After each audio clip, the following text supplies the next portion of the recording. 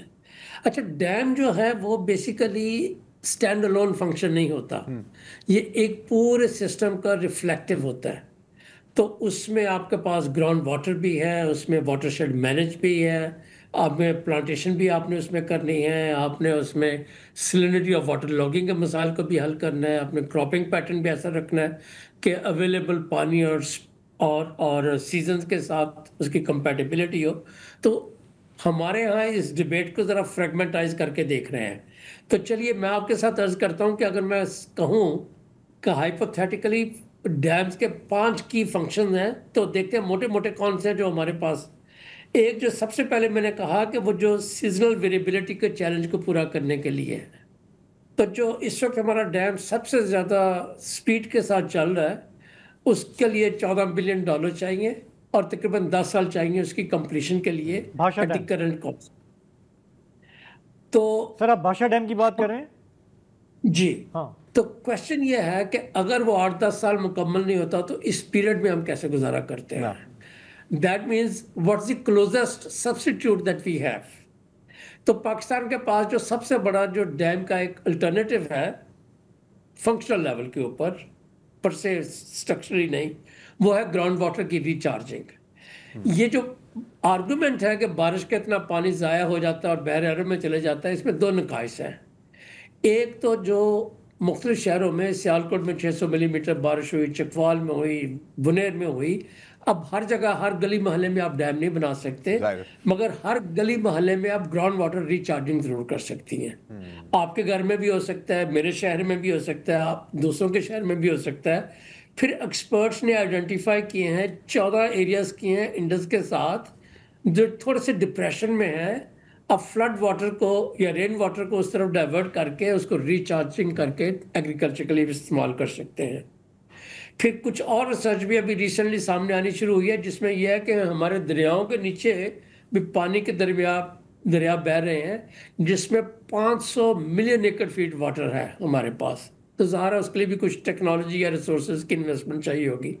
مگر جو important lesson اس میں سے نکلتا ہے کہ ground water is the best insurance that we have in terms of water. Okay ٹھیک ہے علی صاحب, اب آپ نے بتا تو دیا کہ ground water is the best insurance. Ground water recharging کی کیسے جائے, یہ بھی ایک سوال بنتا ہے, استعمال کیسے کیا جائے. بالکل, اور ایک وقفہ لیتے ہیں پھر اس کا جواب لیں گے.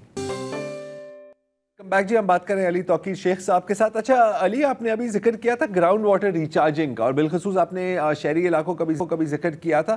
اب میری جو موٹی عقل ہے وہ سمجھ رہی ہے کہ گراؤنڈ واٹر تو آٹومیٹکلی ریچارج نہیں ہو جائے گا, پانی ظاہر زمین میں جذب ہی ہوگا, یا کوئی اس کی اسپیشل سائنس ہے جو ہمیں اپنانے کی ضرورت ہے. جی اس کی سائنس ضرور ہے مگر نہ اس کی ٹیکنالوجی مشکل ہے نہ اس کی سائنس مشکل ہے. جو اس کے پروسیسز ہیں وہ بڑے لو کاسٹ ہیں اور کوئک ہیں, وہ ہو سکتے ہیں. اس کی ڈیٹیل میں اس وقت جانے کی ضرورت نہیں, مگر تھوڑی سی انویسٹمنٹ کے ساتھ citizen and state and cities every body can move in. تو یہ تو ہم نے دیکھ لیا کہ پنجاب اور سندھ کے فلڈ پلینز میں بہت زیادہ ڈیمز بنانے کی گنجائش نہیں ہوگی مگر گراؤنڈ واٹر ریچارجنگ کی ہوگی جو ایگریکلچر اور ڈرنکنگ کے لیے استعمال ہو سکتا ہے. اب میں بات کرنا چاہتا ہوں ماؤنٹینس ایریاز کی, جہاں پہ ڈیمز کی پاسبلٹی ہے اور ہمارے کافی سارے ڈیمز وہاں پہ بن بھی رہے ہیں اور جن کے بارے میں 2-3 نئے ایشوز آنے شروع ہوئے ہیں. ہمارا ڈیٹا یہ سائنس کا یہ شو کرتا ہے کہ پچھلے 30-35 سال میں پاکستان میں رین کی کمی ہو رہی ہے ایکسیپٹ فار دیز مانسون کے درمیان ایکسٹریم ویدر ایونٹ کے درمیان ہوتے ہیں. تو اوور آل ایوریج ہماری کم ہو رہی ہے. مگر چونکہ ہم نے واٹر شیڈ مینجمنٹ نہیں کی, ڈیفارسٹریشن بہت زیادہ کی ہے اور ہیٹ ویوز آ رہی ہیں اپر انڈس بیسن میں, تو لگتا یہ ہے کہ ہماری سیڈیمنٹیشن کا ریٹ جو ہے وہ منگلا اور تربیلا ڈیم سے بھی زیادہ ہو سکتا ہے, جو اس وقت وہاں پہ 40-43% جو ہے نا سیڈیمنٹیشن کی وجہ سے آپریشنل نہیں ہے. تو ایک رسک جو ہمارے ڈیمز کو آ رہا ہے کہ اس کی جو لائف سپین ہے وہ بہت کم ہوتی جائے گی یا ہو رہی ہے, اور پانی کی کمی جو ہے فراہمی کم ہوتی جائے گی. تو یہ ایک جو انسرٹنٹی آنی شروع ہوئی ہے وہ مانسون کے پیٹرن کے چینج ہونے کی وجہ سے بھی آ رہی ہے, جہاں پہ اس ملک میں at a given time droughts بھی ہیں اور فلڈنگ بھی ہے. تو یہ ایک فیکٹر ہے جو کمپلیکیٹنگ فیکٹر بن گیا ہے ہمارے ڈیمز کے لیے, مچ مور دین دے ور ان 60s and 70s. ایک جو ہمارے پاس آرگومنٹ ہے وہ ہے کہ جی یہ کلین انرجی پرووائڈ کرتے ہیں, بہت سارے انوائرمنٹلسٹ انکلوڈنگ مائی سیلف اس کو سپورٹ کرتے ہیں کہ hydro energy is better than fossil fuels. مگر اس میں پرابلم یہ آ رہی ہے کہ جو سولر کی اور ونڈ کی پر یونٹ کاسٹ ہے وہ اتنی گر گئی ہے کہ جو ہم فار ایگزامپل 4800 میگا واٹ ہم جو جامع بھاشا میں بنانا چاہ رہے ہیں, یا محمد میں 800 میگا واٹ بنانا چاہ رہے ہیں, یا داسو میں 4300 بنانا چاہ رہے ہیں, اس سے بہت سستا ہمیں الٹرنیٹیو انرجی کا سورس ملتا ہے. تو دیکھنے کی ضرورت یہ ہے کہ یہ ہمارے جو ڈیمز ہیں ان کے ڈیزائن میں ہائیڈرو کا ایلیمنٹ ہونا ضروری ہے, اور صرف ریزروائر ہو سکتے ہیں کہ دونوں کو اگر کمبائن کریں. اور جب ڈیم ہمارے خالی ہوتے ہیں تو بجلی کا جو ڈیفیسٹ ہوتا ہے اس کو پچھلے 1-2 ڈیکیڈز میں ہم نے دیکھ لیا کہ گرمیوں کے دنوں میں ایگزیکٹلی جب بجلی کی ضرورت ہوتی ہے لوگوں کو, گرم ملک ہے تو اس سے پانی نہیں ہو رہا. اچھا, بات کو ختم کرتے ہوئے آخری پوائنٹ میں جو دینا چاہ رہا ہوں وہ یہ ہے کہ ہمارے ملک میں جو ریزروائرز ہیں ان کو ہم دیکھتے ہیں وداؤٹ کاسٹ بینیفٹ انالیسز کہ اس پہ ریٹرن آف انویسٹمنٹ کیا ہوگا.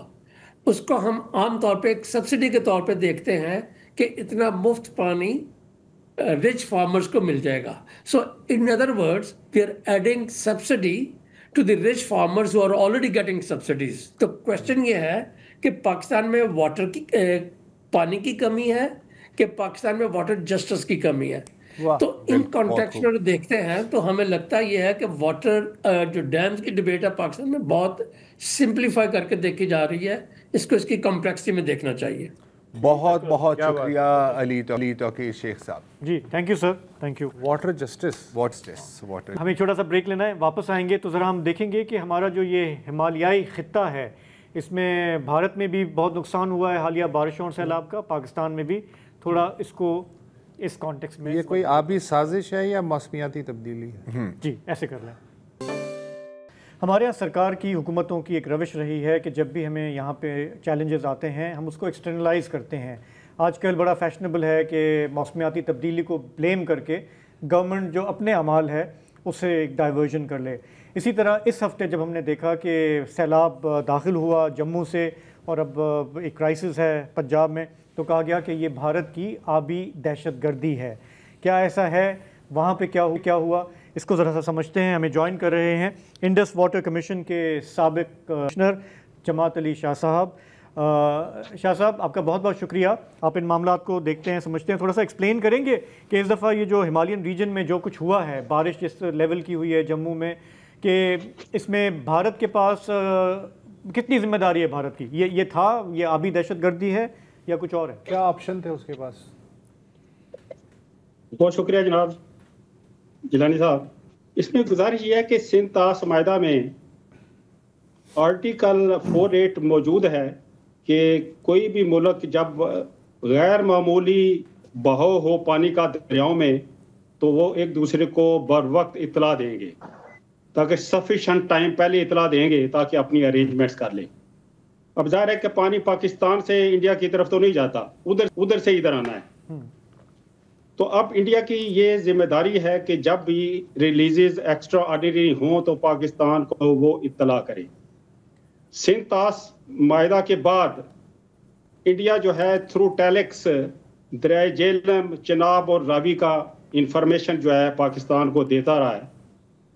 لیکن 73 کے معاہدے کے بعد، 73 کے فلڈ کے بعد تو ہم نے کہا کہ یہ سفیشینٹ نہیں ہے. بائی دی ٹائم ٹیلیکس آتی ہے فلڈ پہلے پہنچ جاتا ہے.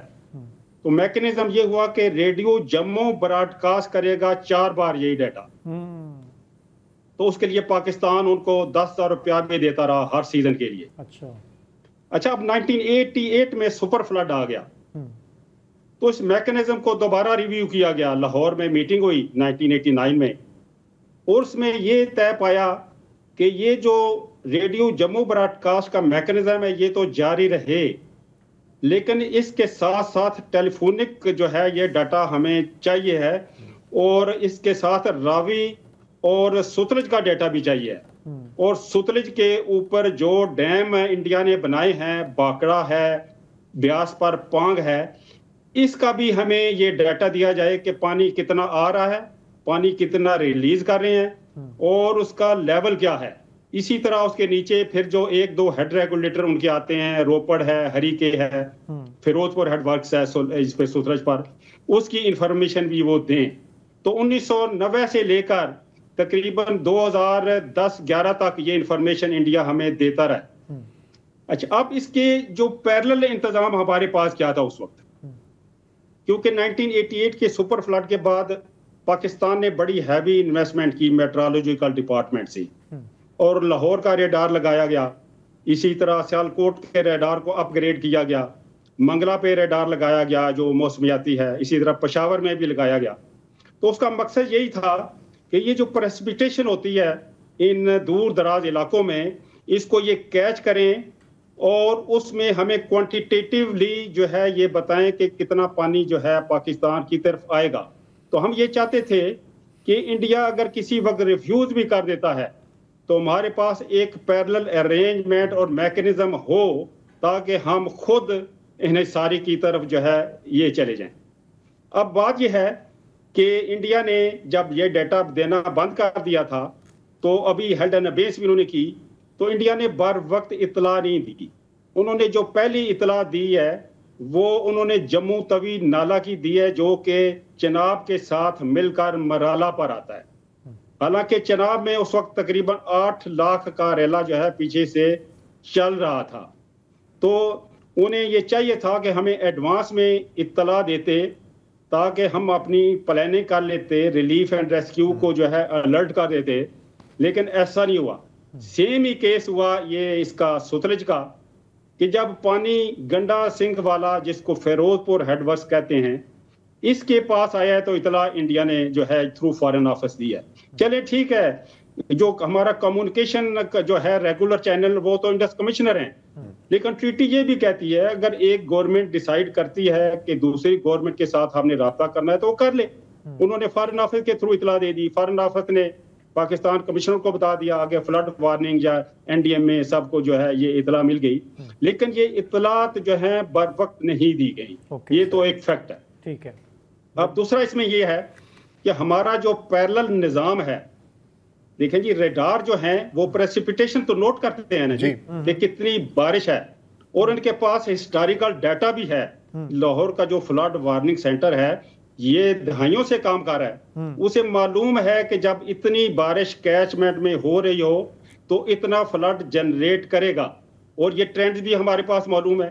تو میں سمجھتا ہوں کہ ان کو بھی ارلی وارننگ ایک کوانٹیٹیو ٹرمز میں دے دینی چاہیے تھی انڈیا کے ڈیٹا سے بہت پہلے.